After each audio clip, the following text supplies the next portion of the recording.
Minfilia, am I right? None other. I bid you welcome to Revenant's Toll, and thank you for traveling so far on such short notice.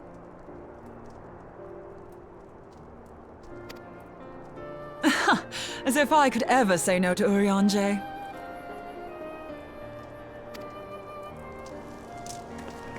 Moonbreeder is an accomplished Sharlayan scholar, and an authority on Aetheryte technologies. She has played an invaluable role in our search for a means to capture Ascian souls. Charmed, I'm sure.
It's been ages! Oh, longer, sister!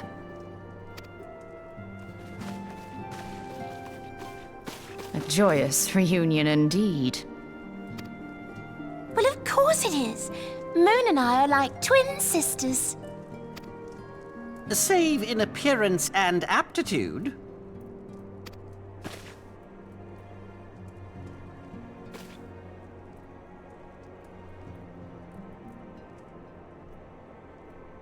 Everyone, if I could have your attention.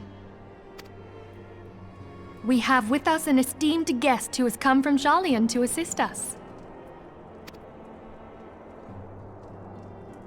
I bid Moonbreeder join us here that she might share with us her extensive knowledge of Aetherites. Also, as many of you are already aware, she has been overseeing our research into white auracite, a sample of which she has been good enough to bring with her.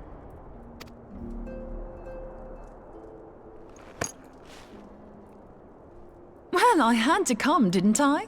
You'd have to be bloody daft to turn your nose up at a chance like this. Where better to conduct my final tests than a land so steeped in ether you can taste it? 'Tis plain the passage of the years hath done little to dampen thy youthful spirits.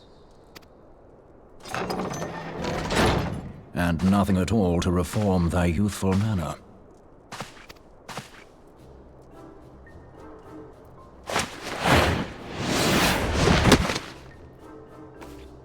Urianger, where in the hells have you been hiding? Unhand me.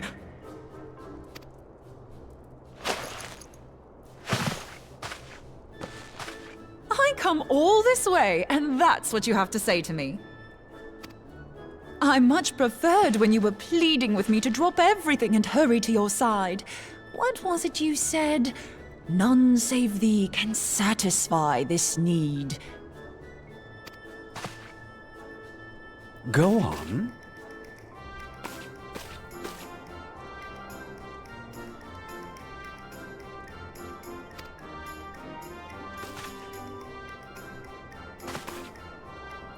Thine artless attempts to misrepresent mine all too innocent motives do thee little credit. Mine intent, as well thou knowest, was but to impress upon thee the gravity of the circumstance. Lest thou doubt, a deiform entity shall shortly be summoned, save if thou and no other grantest my compeers thine aid. You still haven't found it, then? Your missing Aetherite? We have not. No. We know that Iceheart teleported to an Aetheryte not far from the first. Yet even after careful analysis, we could not locate the second beacon. We now suspect that the heretics destroyed the second Aetheryte to impede our pursuit. Our allies continue to scour Snowcloak for Iceheart's sanctuary, but we have no guarantee that they will find it. Yet it must be found, for even now Iceheart prepares to call upon Saint Shiva.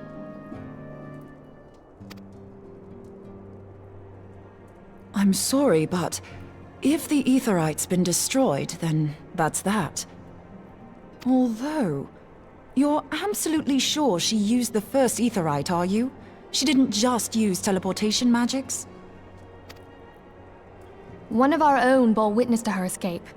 I can say with absolute certainty that Iceheart used the Aetheryte.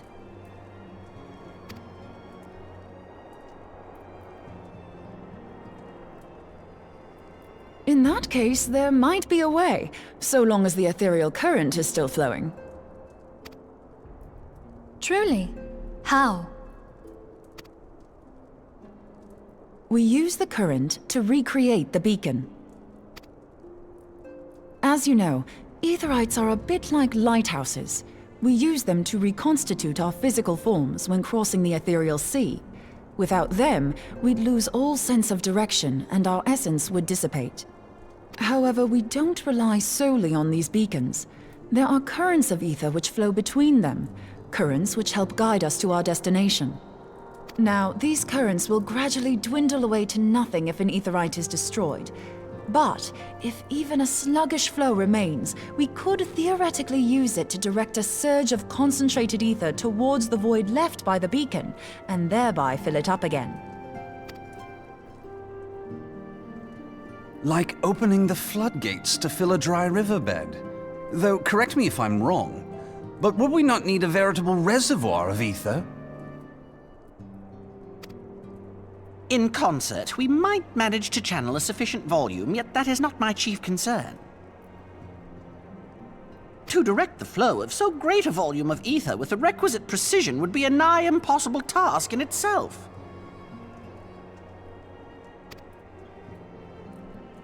I barely succeeded in facilitating travel to an unattuned beacon. That which you describe sounds considerably more difficult.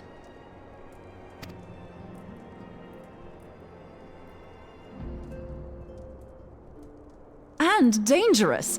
Every person who has attempted to teleport in this fashion has died in the process. They, however, did not have wide aura sight at their disposal.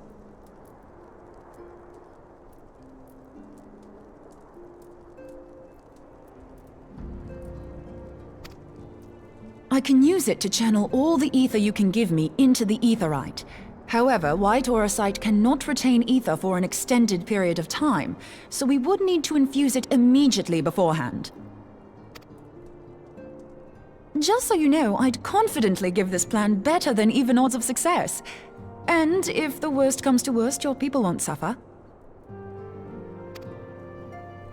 Though it risked the lives of our best and brightest, we have not the time to seek other options.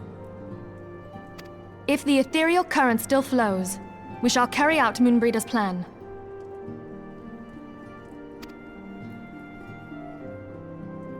That's the spirit. Let's roll the dice.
You should never have come here, Warrior of Light.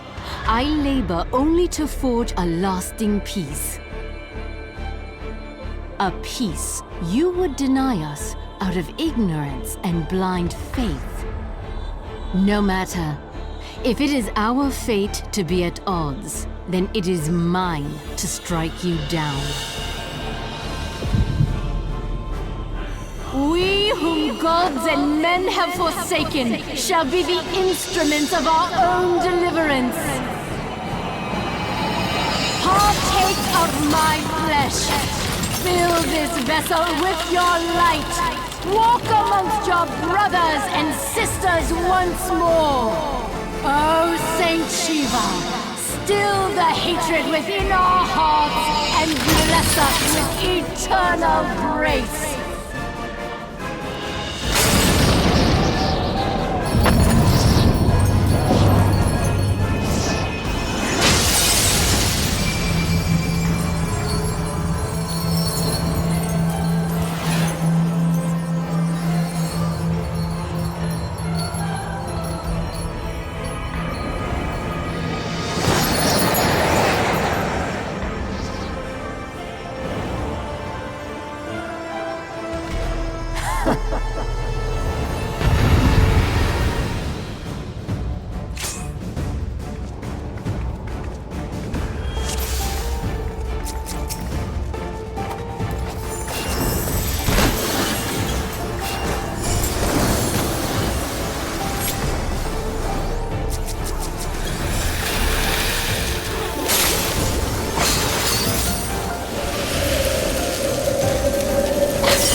Fool. Blind, bloody fool.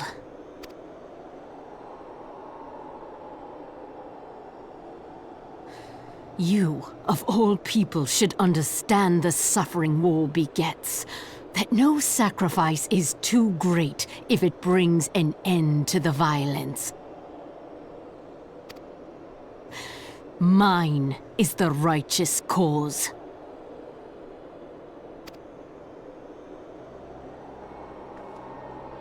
You fight in a war you do not understand.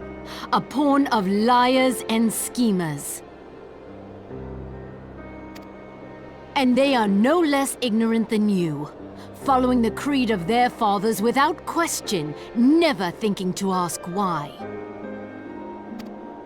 Trapped in a delusion of their own creation, and blind to the truth.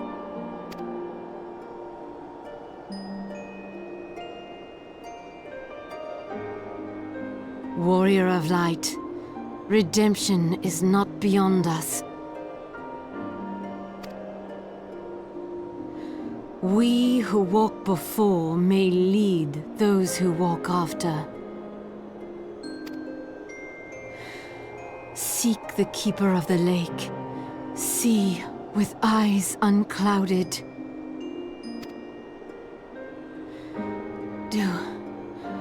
Do not squander Mother's gift.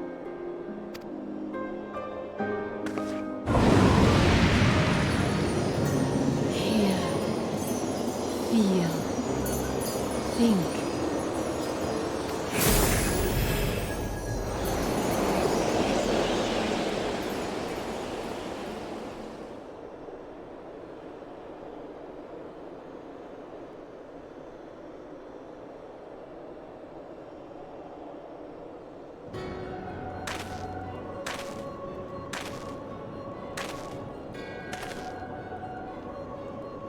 And so the vessel withdraws, a predictable outcome. Nevertheless, La Habrea will be pleased. How unfortunate.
On behalf of the Holy See of Ishgard, allow me to express my deepest thanks. Never before have we been required to contend with a primal. Indeed, there were fears in some quarters that our knights might not be equal to the task. From what we have now learned of these beings, I can say with certainty that we would have lost a great many men had the Scions not intervened. Then the argument for preemptive action should be self-evident. Perchance now you will reconsider my proposal that Ishgard move against Natalan. Ere we first met, a similar proposal was tabled, but the Holy See decreed that we were to observe, and that military action should be taken only in self-defense. All things considered, it was not an unreasonable decision. Since the calamity, 2 vigils have fallen to the Horde, while Garuda has never shown any inclination to storm the gates of judgment.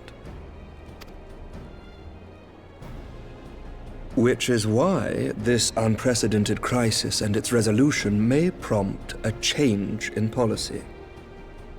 You who have faced these primals know well the threat they pose. Ishgard did not. Not until now. And there is naught like a brush with death to change a man's outlook. At the very least, this should silence any lingering objections to our arrangement with Revenant's Toll. The Holy See may even feel moved to grant us its formal endorsement. So far as it is possible, the Scions shall be compensated for their service. We should be grateful for any aid you can provide. As a gesture of good faith, I shall withdraw my previous request. Your people are doubtless needed elsewhere. That will not be necessary. We, too, have a vested interest in watching Dravania's movements. I see. Once more, I must thank you. Sir Emmerich, if I may, do you truly believe that Midgard-Zoma could return?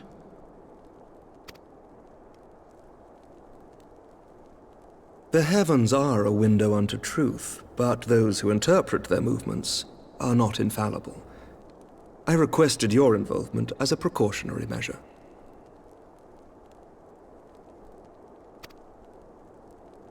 But of course, you sought an excuse to compensate us from the first, mindful of what would happen if Revenant's Toll were taken by your enemies. Ishgard is not wont to aid its neighbors, but that does not preclude it from manipulating them to serve its own interests. Choose your next words carefully.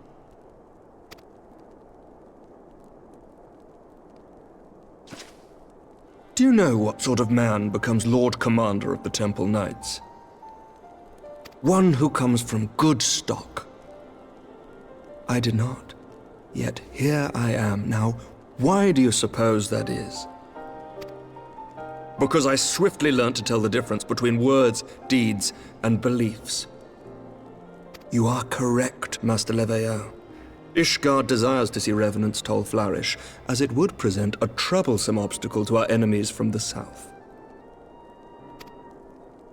We are so glad to be of use to you. As we are to you. Ours is a mutually beneficial arrangement, lest we forget, one born of necessity. The dragons grow more restless by the day, and the heretics harry us nigh without cease. We have contended with such troubles for centuries, but there are limits to even our endurance. Yet as a pauper is loath to part with his meager possessions, the leaders of Ishgard are not wont to render up their trust to outsiders. But with perseverance on our part, they may yet be made to see the light. Nevertheless, one must take care when walking the road less traveled. Wise words, Sir Emmerich. I shall make a point to remember them. I must apologize for my earlier outburst. I hope it will not sour our good relations. Not at all. You but spoke from the heart. I trust you understand that at times my duties may prevent me from meeting with you. On such occasions, my second-in-command will speak for me.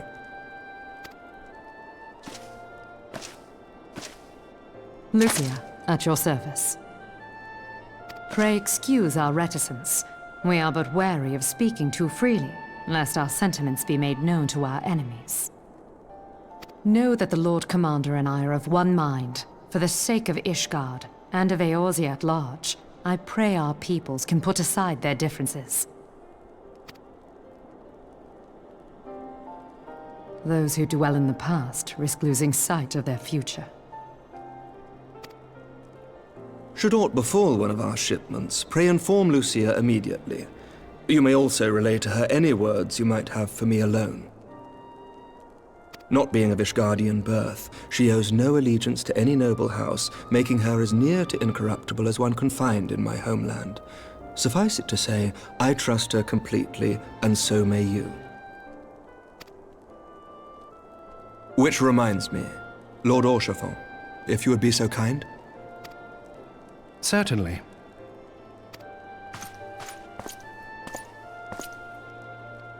In times such as these, trust is ever in short supply. Mayhap this will go some way to rectify the problem. The results of our investigation into the heretics' recent attacks, as well as our interrogation of the merchant you detained. Sir Emmerich, I cannot thank you enough. Think nothing of it. Ishgard may be many things, but it is no friend to Garlemald. Did I not tell you to have faith, my friend?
Words cannot well express how glad I am to see you return to us hale and whole.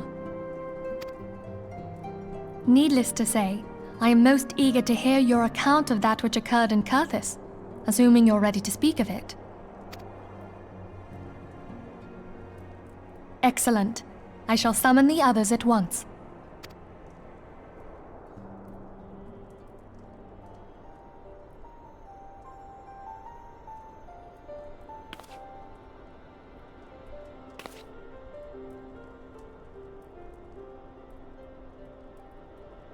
Iceheart used her own body as a vessel for a primal soul? Master Louisoir's writings make no mention of such a possibility. Can we be certain this entity was a primal? As certain as we can be that good King Moggelmog XII was a primal, I should think. Both were ostensibly summoned. Let's not quibble over definitions. Of more concern is the implication that Iceheart retained her will, even after she was possessed. We are talking about a mortal, wielding the power of a primal. It can't possibly be that easy, can it?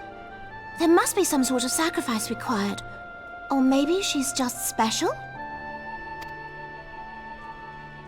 What qualities this woman possesseth, I know not. But full sure am I that she was groomed for this role. Few are privy to the secrets of summoning, and but a single party standeth to profit from their dissemination. Well, I wouldn't presume to comment on how the lass came to know about summoning, but I will say that what she summoned was a primal. The readings were the same, or near as damn it. Strange as it all sounds, it's really no different from what you've faced before. Then mayhap it is time that we re-examined our previous encounters. Pack your things, Ida. We're going back to Gridania. Yes, sir.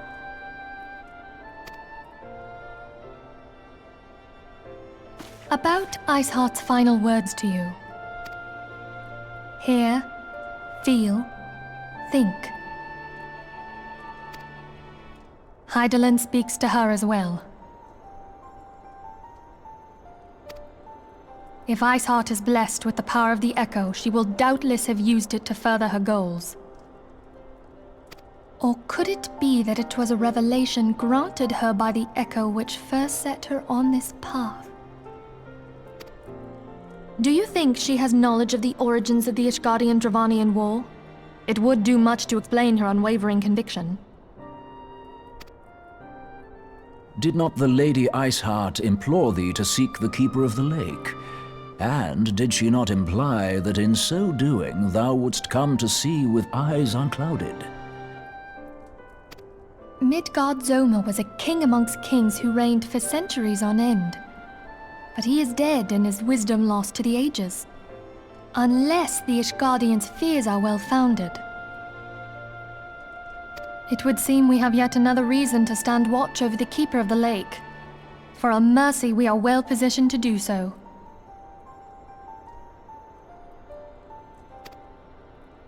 Iceheart, Shiva, Ascians, and Midgard-Zoma. I shudder to think how they're all connected.